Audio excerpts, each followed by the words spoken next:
gorilla stomping in a zoo. Check the vocals, animals get it right. Boom. Hey guys, and welcome back for another episode. So, we're still not back at the chicken coop just yet. For my longtime followers, subscribers on YouTube here, you know that I started this channel back, I guess it was a couple of years ago now, when I first got my motorcycle license. And I got that fever, alright, that moto vlogging fever. And I said, you know, I'm going to get out there and I'm going to moto vlog and I'm going to get my helmet all set up and I'm going to ride and record and talk. Anyways, I was a little bit unrealistic with that. I live in Canada and our weather is not exactly the same as, say, the southern states of the US, where most of the year involves nice riding weather. And I also live on the East Coast, where we're very famous for fog and rain and just drizzle, and like we have a usual forecast for us is RDF, rain, drizzle, fog. Alright, so the whole thing of trying to get a lot of content around moto vlogging was a bit of a stretch. But that hasn't taken away from my interest in riding at all. And I still get everything set up to do a moto vlog every now and then. But as you see, things are kind of evolving to be a more encompassing channel instead of really focused on the motorcycle scene. And I think that's a very nice balance to hit, because you got your entertainment side of riding along with the practical side of chicken coops, farming, everyday life activities and tasks. So I think we've hit a good mix, and I'd like to carry that forward. But you know, we're getting closer to the summer. The weather's been improving. It's still, you know, it's overcast out there today and it's windy. But you know what? It's warm enough for a ride, and I want to take you along for a ride. I'm going to go.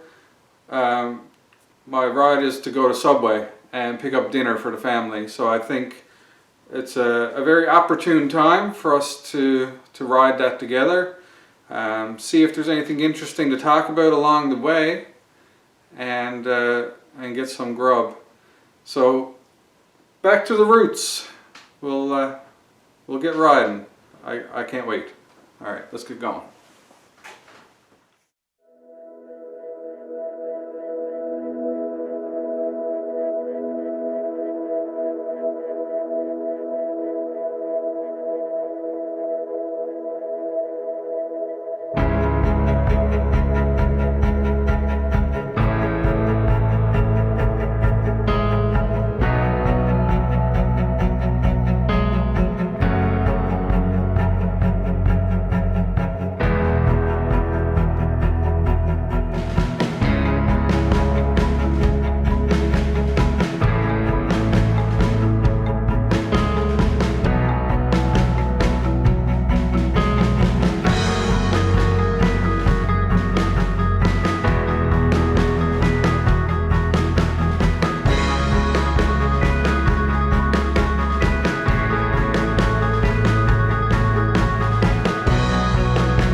So, how's it going, everybody? We are back on the roads. We are doing this motorcycle thing again, finally.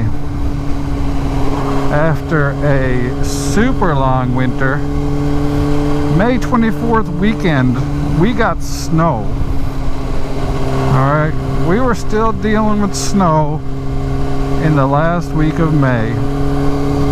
Typically in Canada, that is Victoria Day weekend, and it's well known for camping and a little bit of traveling, you know, all that fun stuff. But of course, due to the current situation in the world, camping was kind of off limits for some people. There's parks closed, and things are just not available due to social distancing plans. So anyways, it was, you know, that was kind of a bittersweet thing until that weekend. You look outside and we got like a couple of centimeters of snow down, you know, enough that it stuck around for a day, you know. So I kind of took the sting out of it, really, because when it came down to it, you're not really going to take your little kids or and go camping in the snow for the most part, you know. There's definitely some diehards out there that would do that, and I don't blame them if they're well prepared enough. So, with all that said, did you notice the ghost car back there, by the way? It's a good thing I'm being a good boy. So, with all that said, definitely looking forward to camping season as well, as long as things start to get open. Here in Newfoundland, Canada, we're actually doing quite well with it all. You know, we've only had one case, I think, in almost 3 weeks, and that was a worker, I believe, returning home from in a western province. So, or more western than where we are, at least, anyways. So, at least, our province, we're an island off the east coast, and we're kind of isolated enough that we've been controlling it and doing okay. Now, that could tip either way at any point in time, but, you know, for now, we're doing well. The isolation measures are slowly getting eased up a bit, and you know, hopefully life will return to a better sense of normal, and we'll be able to carry on as if things were so.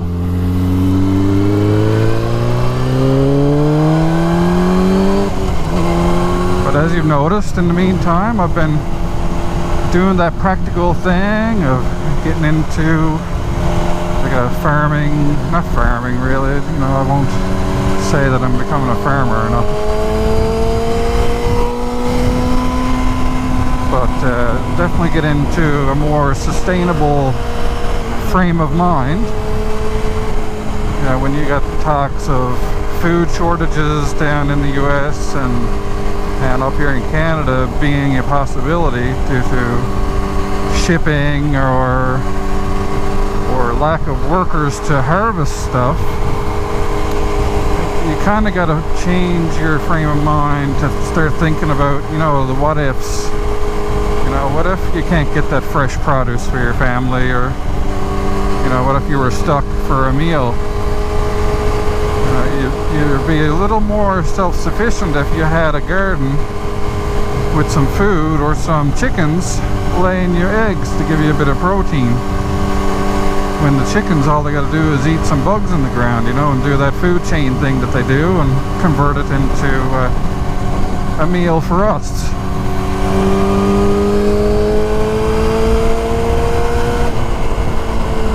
So, yeah, so that's the kind of frame of mind I've been in, just a little bit more preparation, and plus it's a great hobby, you know. Everybody needs a hobby. I keep saying that I've learned through the years, it seems like the biggest plague and disease on people is retirement. I think they sit too still. The idle hands, I think, is what does people in. And I find that once people retire, they're getting sick, they're getting admitted to hospital, and as a result, you know, just keeling over. So, you know, it is what it is. I think you got to keep yourself busy. So if you can have a nice hobby that also gives you a form of preparation in case of bad times, I think you're on the right track, you know. So I've been having fun anyway since starting this little carpentry adventure, doing a odd project here or there. I like kind of learning new skills.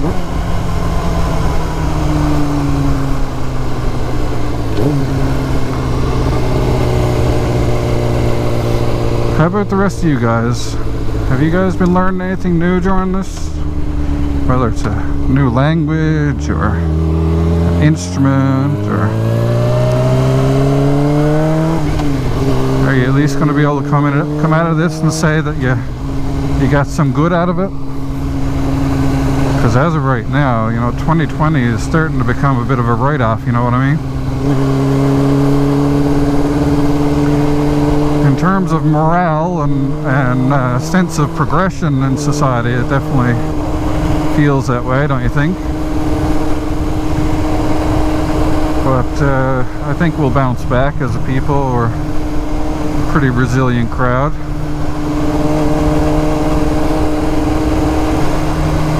It's weird, you know, when our province is here kind of doing well and lifting restrictions, and I talked to a friend of mine who's in a different province, and they're not even close to that situation, you know. They're not easing any restrictions yet.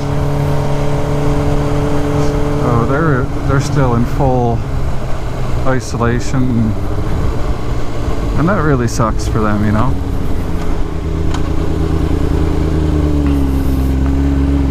So hopefully things will get better soon for them too as well.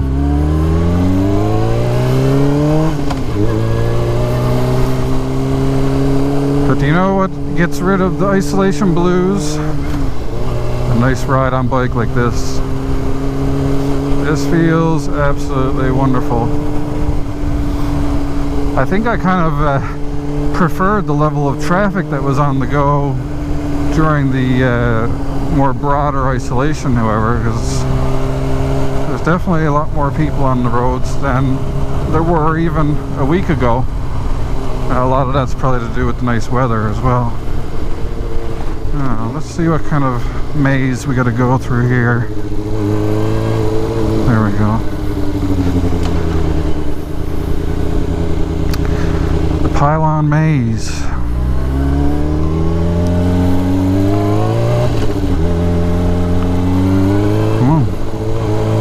Random pylon. Not the safest thing when you're on bike. I probably should have given a little more leeway to the car ahead of me, but I never expected that, to be honest with you.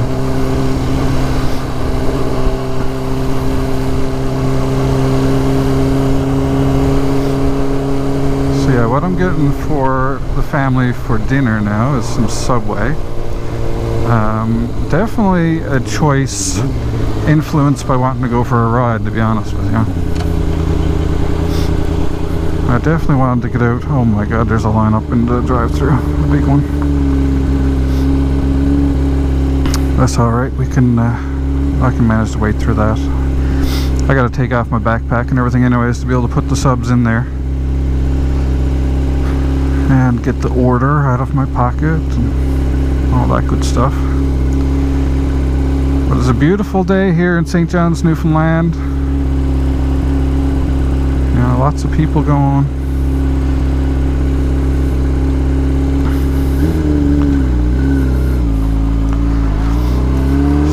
our subway is right here.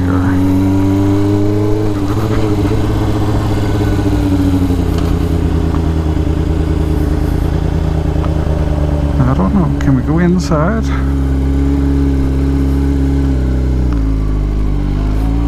If I can avoid that drive-thru, that would be great.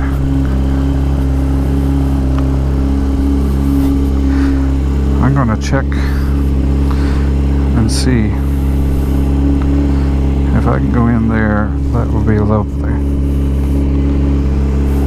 As fun as a drive-thru would be on a motorcycle and trying to handle that bag to get somewhere to put it all away, I would rather go inside. So let's check it out.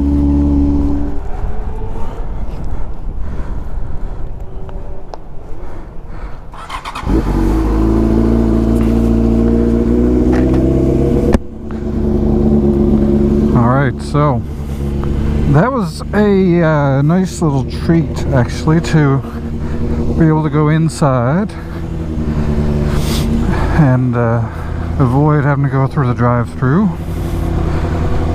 because drive-thru would have been a bit on the complex side of things.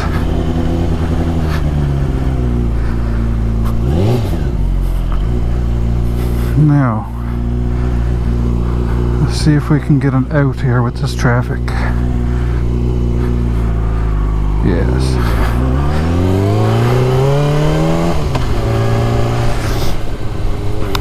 So, we got our supper and homeward bound it is.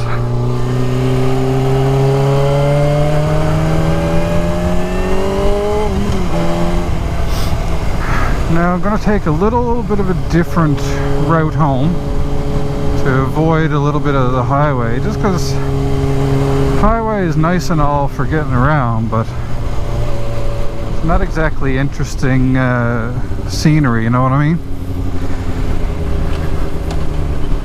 When you know, when you're driving around St. John's, I don't know, but I think I should know a history a little bit better of the city, but pretty much I believe it's the oldest city in North America.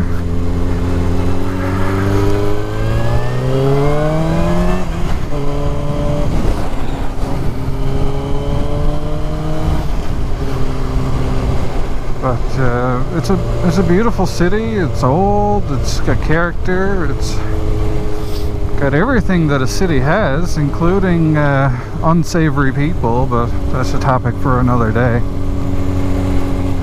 So this is the university area where we are right now. I actually went to university here. There's the engineering building over there. That's the Earth Sciences building there. And what was that one again? That was the chemistry building, I believe, over on the left. And the residences are back there. I stayed in those. But yeah, it was a fun time. Always nice, you know, I'm not from the city, so it was a new experience coming to town.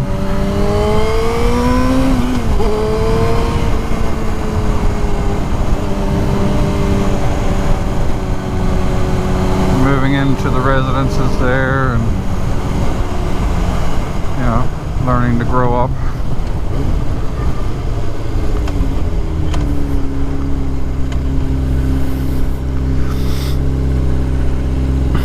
Do you ever find it odd when you get to an intersection and there was no traffic there, yet they've triggered? Oh, maybe she triggered it, didn't she? But no, she would have triggered it in our favor. I don't know. So yeah, there's our main trauma hospital right there, the Health Sciences Center. They've been doing okay, I think, during this whole pandemic thing.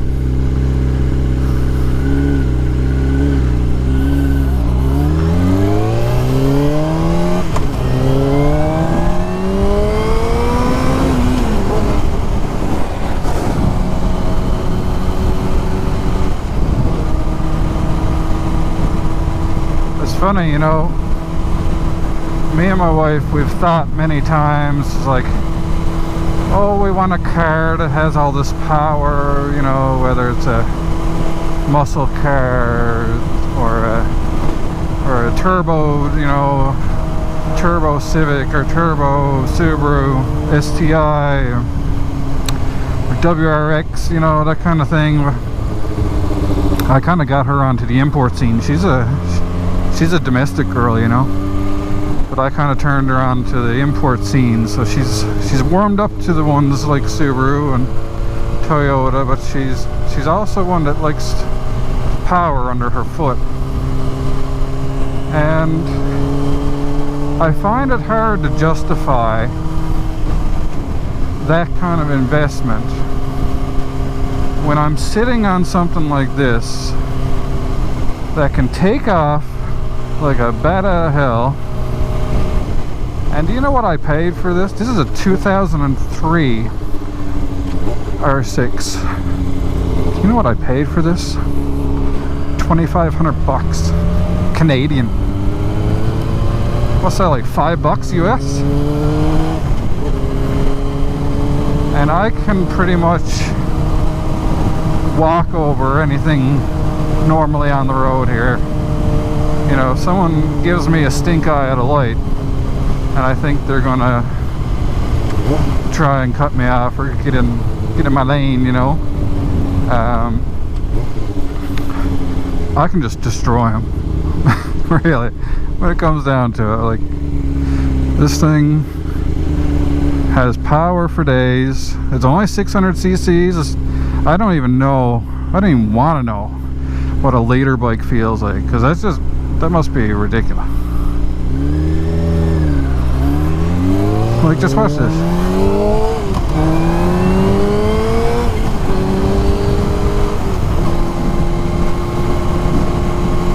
And I always try to be faster than the traffic around me, only because I don't trust cars if I'm like kind of riding next to them. I don't believe that they see me. I just don't think the average driver has the attention span to see bikes on the regular.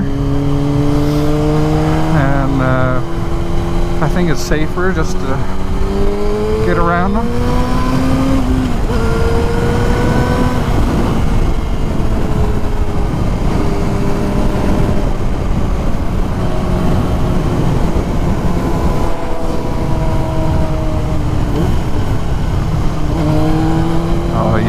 Wouldn't you, asshole?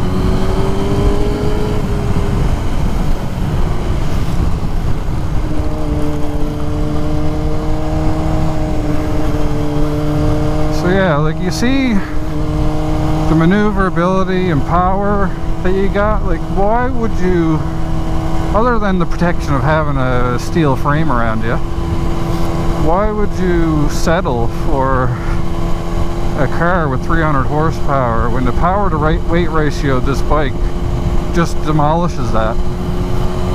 And you got to spend close on $60,000 or $50,000 for an STI in Canada. Right? It's just crazy. Like, when I paid $2,500 for a 17-year-old bike that runs amazingly. Hopefully I didn't just jinx myself with that. But you know what I'm saying? This is really hard to justify. Now, you know, be it for me to sell that to my wife when she's not a motorcycle rider. You know, I've had her out on dirt bike a little bit, but that's not what she's into. You know, at the end of the day, there's no drive for her to want to go on motorcycle or anything like that. So she can't really enjoy this power the way I can. And so yeah, so then I gotta decide whether or not I'm gonna sacrifice just for her to have the power when I don't really care if I got it or not, you know. In the winter time I don't need it. In the summertime I got this bike. I can feel I can feel the feeling of acceleration, no problem. I jump on this thing on a nice day and I can have some fun have a spirited ride, and call the itch scratched, you know? And maneuverability to slip in and out where I need to. As long as I'm safe, my chances are good that I'll be safe, you know, as long as I'm aware, I should say. As long as I'm aware of my surroundings. You know, as far as risk for injury, yeah, like you're at a higher risk for injury on bike. You don't hear too many good stories of motorcycle drivers who got hit or crashed. It usually ends up with a bit of rehab or death or disability. So you got to ride with that understanding that that's going to be a very high potential outcome when you're riding your bike. And that's why you have that heightened sense of alert and awareness, you know? But when you can just absolutely stomp on anything on the road at a twist of a wrist, you gotta say, you know what? If I die, at least I lived, you know? And I like that frame of mind.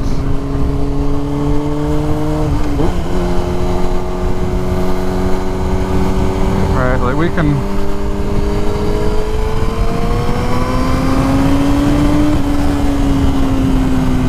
just do what we want, really, okay?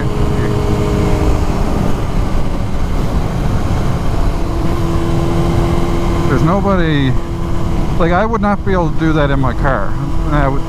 We only have that Hyundai Elantra. You saw that on our tire change day.